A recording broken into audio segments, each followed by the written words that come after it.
So, Ghost are back with Skeleta, possibly the most 80s album ever to exist outside of the 80s. That's the intro done for you. So anyway, let's just get on with it. And by the way, yes, I know I'm wearing a Biohazard t-shirt along with knitwear. It's how I roll. Built for comfort nowadays, not speed. Comedy gold. Comedy gold. So yes, Ghost are back with their 6th album, Skeleta, released via Loma Vista Recordings. Is it Recordings? It is Recordings. 25th of April 2025, the day that I'm actually filming this review. Current, isn't it? And this is the follow-up to their 2022 album, Impera, which is I enjoyed, but it's not my favourite Ghost album by any stretch. Thematically speaking, this album deals with mortality and immortality, and as is often the case, we get a brand new Papa, although obviously it's still Tobias Forge. Papa 5 Perpetua. Now, reviewing a new Ghost album comes with some challenges, because how do I approach, well, speaking I suppose is one of those challenges, because how do I approach the review? Because there's no denying that the Ghost of today is nowhere close to the band that surfaced in 2010 with Opus Eponymous, a fantastic album steeped full of occult lyrics and Black Sabbath worship and all sorts of good shit. Ever since Meliora, which is a fantastic album, the 80s influences have gotten stronger and stronger. In fact, I said in my recent album ranking,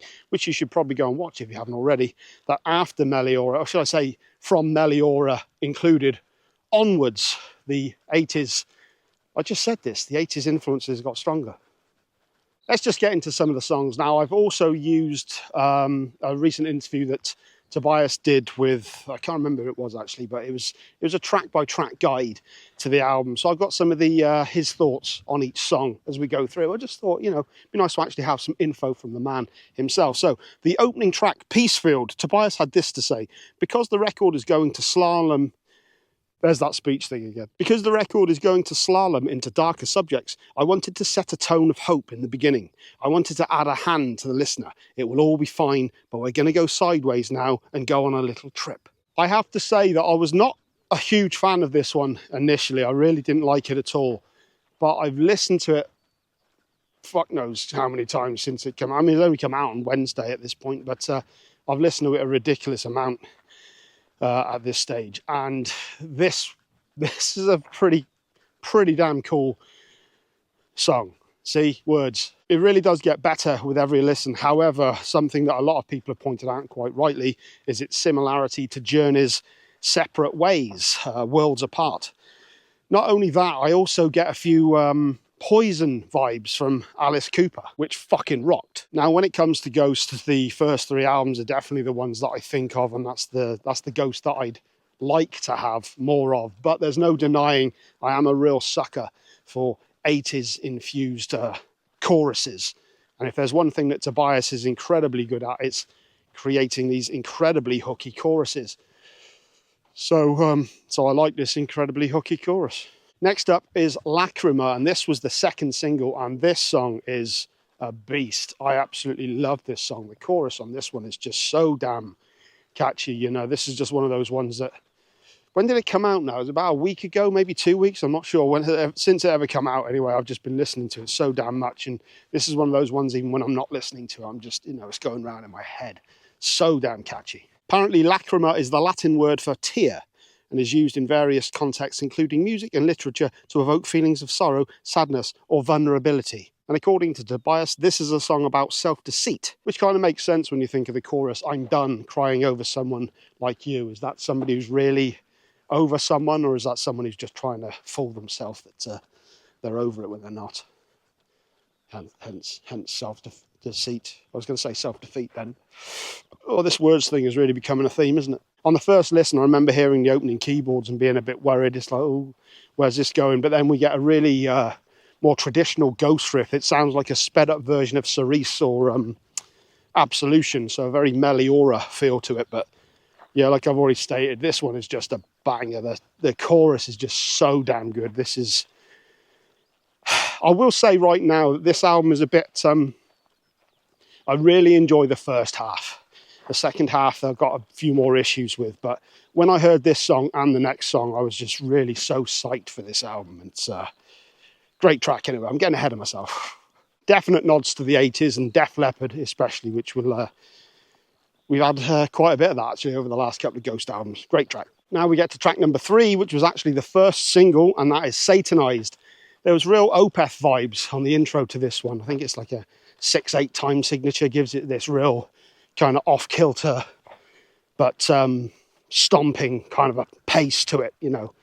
It's a really cool tune, this one. I like this one a lot. Another one with an incredibly catchy chorus. The video to this one's great as well. Speaking of Opeth, their guitar player Frederick Ackerson plays on the album. In fact, he's played on quite a few Ghost albums, I believe, in the past. So I think he does, I guess he does the lead playing on a lot of these. I'm not quite sure, but there's a pretty tasty lead line in this one. After the first chorus, we get some more traditional Latin delivered language, spoken. And regarding the lyrics for this one, I think the possession in question is more about being in love with somebody so much that you feel possessed, as opposed to being possessed by a demon. So great track. I love this one a lot. It's really, really good. Well, like I said, when I heard this and Lachryma, I was really psyched for this album because I enjoyed both of those so much. Next track is called Guiding Lights. This one is another one that has very strong Def Leppard vibes, as well as Winds of Change era Scorpions.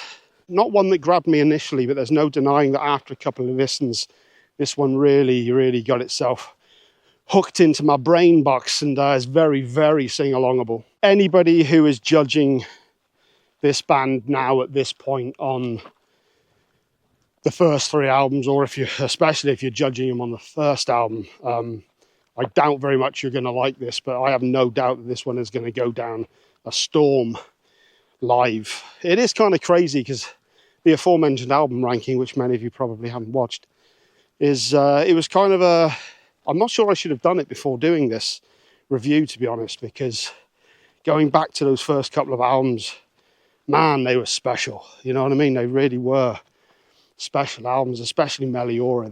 They nailed the darkness of the first few albums, along with the pop melodies, and it's so rooted in the 80s now, it's crazy. But there is good stuff. I'm saying there's good stuff. When it comes to the lyrics, Tobias had this to say: it's about the non-ability to be able to speak to someone you know is going in the wrong direction. Yes, I fucking know a few of those people. If I could pause right here, I would open my heart and tell you with no fear that the path we have walked led us into the dark. One thing I do appreciate on this album is the sentiment of many of the lyrics.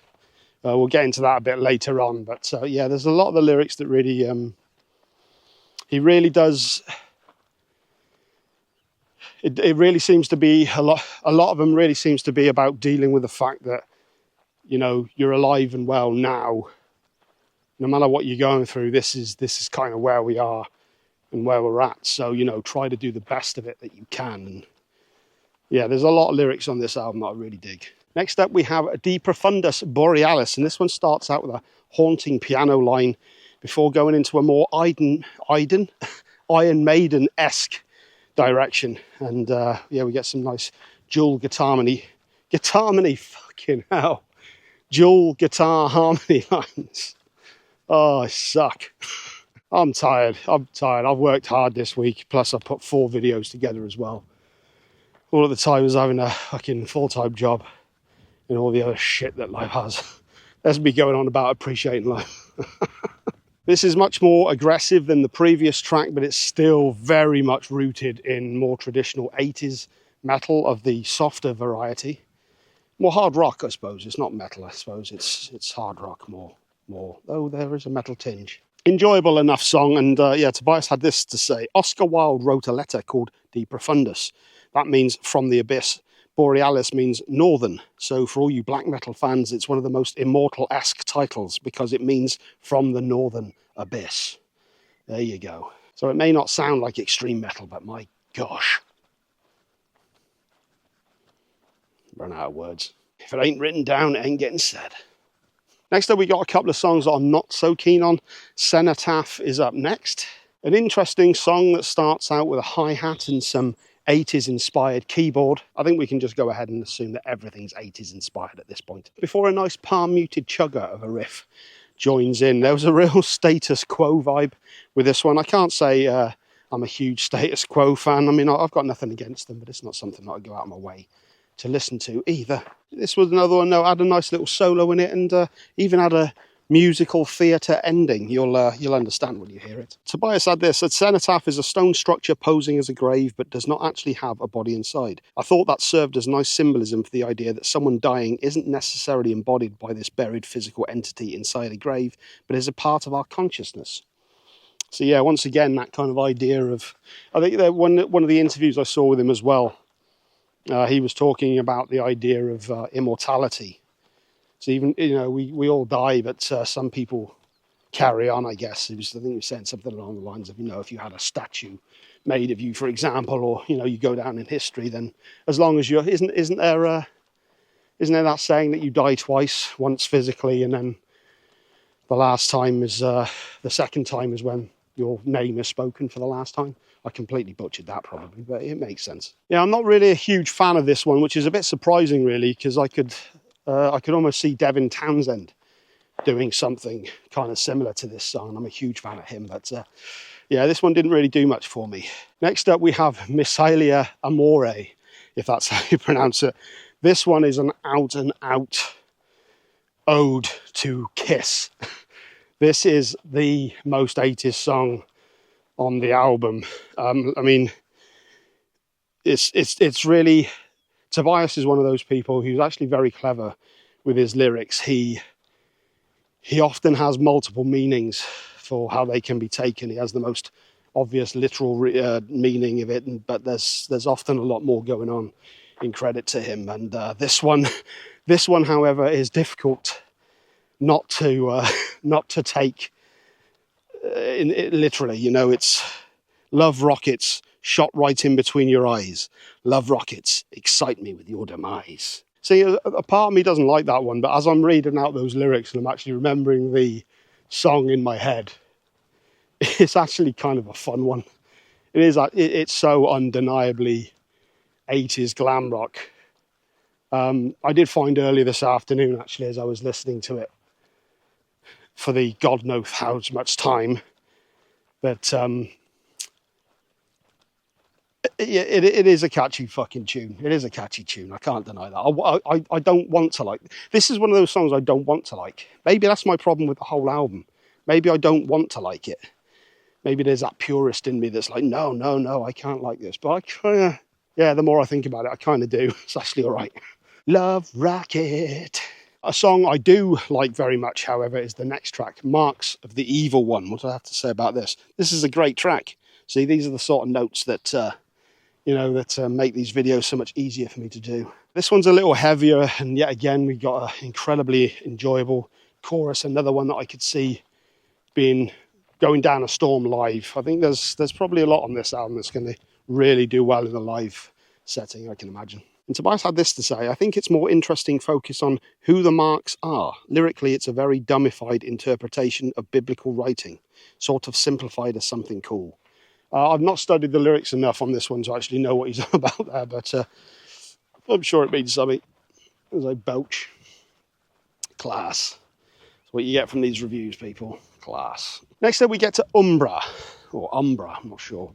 I'll say right from the off, this one has some of the most impressive musicianship on the album. This one is, anyone who's a fan of Deep Purple or prog rock in general, I think you're going to get something out of this song. I'm not overly bothered about this song. It's a little too into the, sort of 70s prog rock arena for me. But there's no denying there's some absolutely phenomenal musicianship on here. Yeah, this song is packed full of John Lord-inspired keyboards. We've got Dragon Force-esque lyrics and a cowbell.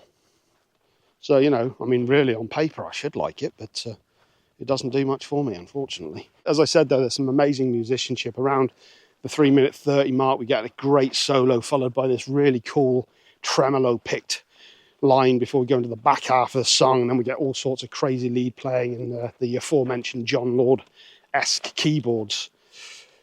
Yeah, I mean, great musicianship, but not one that really gets me going that much. I do like a lot of prog rock, but sometimes it can get a bit too wanky. And that's kind of where I felt this one was. It was a bit too like, hey, look what I, look what I can do. And Tobias had this one to say: the message is basically all you need is love.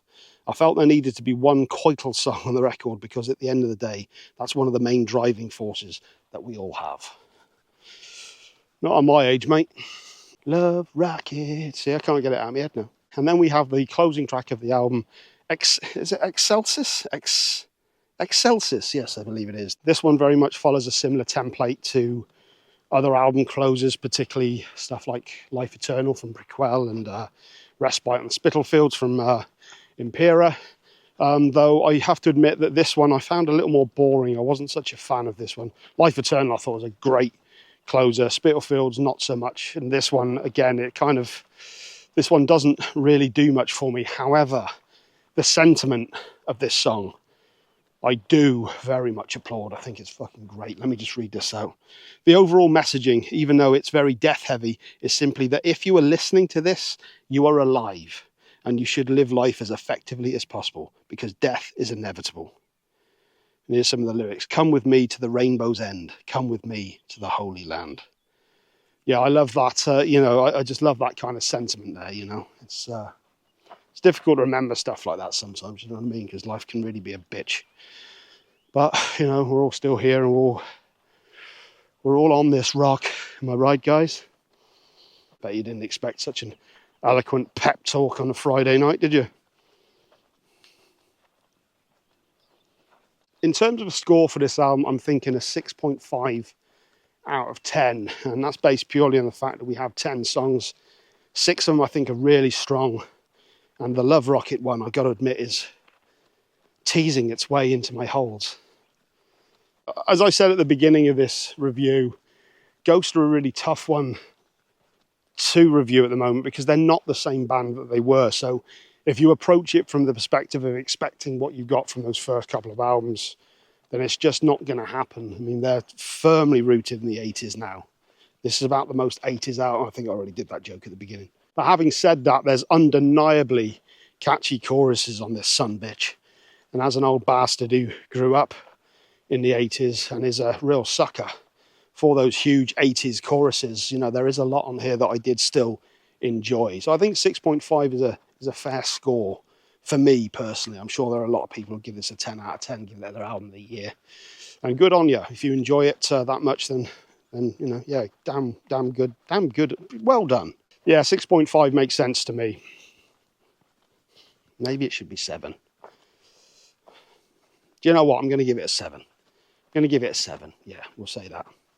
6.5 seems a bit silly, doesn't it? You know what I mean?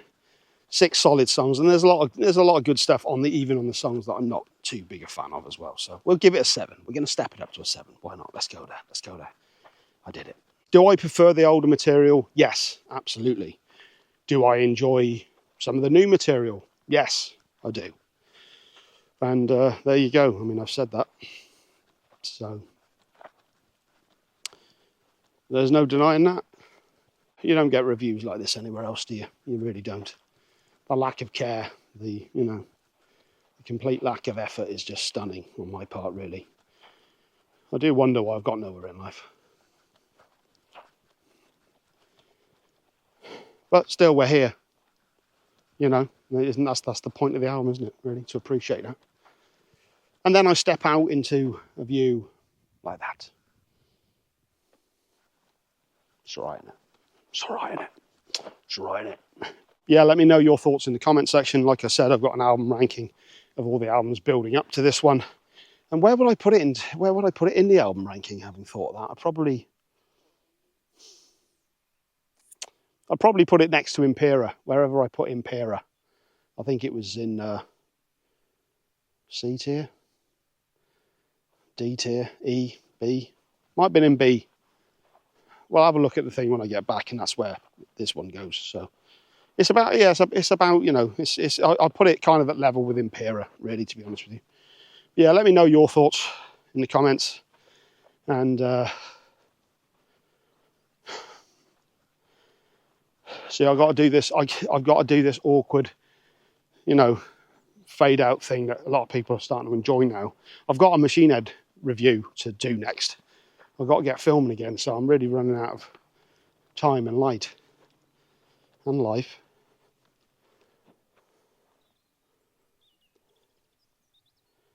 Well, it's just boy down, isn't it?